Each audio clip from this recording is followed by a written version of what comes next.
just rada, ilus, lumine Haanja kuppelmaastik, milline võrratu suusailm. Ja stuudios on teiega jällegi vanad spordisõbrad. Tere, tere! No tervist. Alustame kohe hüppevõistlusega ja esimene pelmeen peaks olema meil hakkliha pelmeen Gruusiast.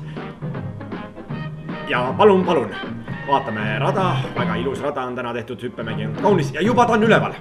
Ja Gruusia pelmeen võtab hoolega hoogu, kõht on tal haige, aga sellegi poolest... Sinka-munka, aga ikka jälle ja sai lahti, lendab ilusti, väga ilusti tuleb. See oli ilus lend, tõesti. Mis nüüd? Natukene, aga pole midagi. Vaatame, kes meil järgmisena lendab. Eks see ka stuudios on vahest diktoritet peata, aga...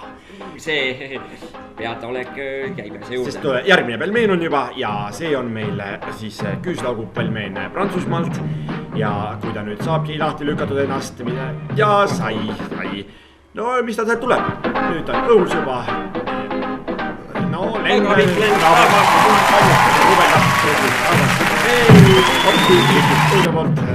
Ja mis me näeme? Ilus. Pöördume tagasi päe otsa. Ilus rada. Vaatame, kes valmistub. Järgmine pelmeen hakkab tulema. Kohe on näha. Tal kõht on krampis. Õuski ei muutu tema nägu. Ja...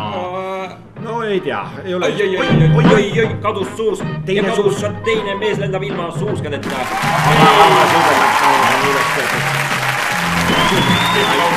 Kes see Paur poiss on meil? Tänane väga tige võistlus käib.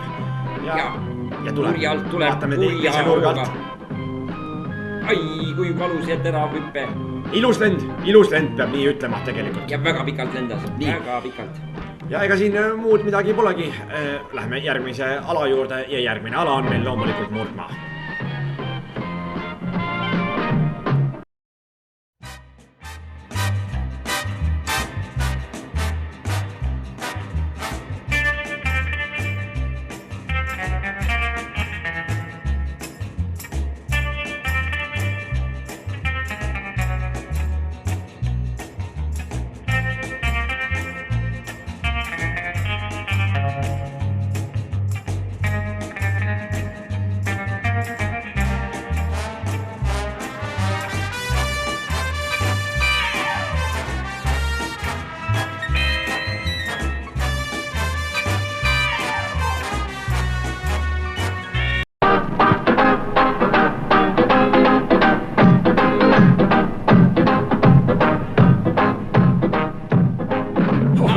Jälle stuudios. Saatega taas nüüd Murdmaa rajale ja vaatame, kuidas toimub seal naiste pikamaa... Tõesti, see on põnev ala. Oi, ta juba tuleb! Ta on võruda näoga. Vaadake seda loodust, vaadake loodust. Milline pingutus. Tuleb hoogsalt pika sammuga. Ja vahepeale võin öelda, et see on tõesti tugev naiste ala ja... Otsime kaameraga üles järgmise raja.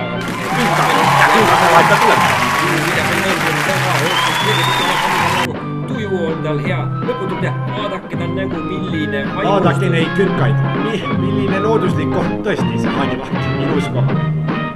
Ja kes meil on? Eesti kangelane ja kukub. Täiesti... Kahe terava mäe vahel nii kukkuda, see ei ole naljaasi. Kahe teraga mõõk Jaapani sumomaadluses, sellist juba ette ei tule. Rahvas jubendab, rahva jaoks on kangelane. Oli ta hea saade küll.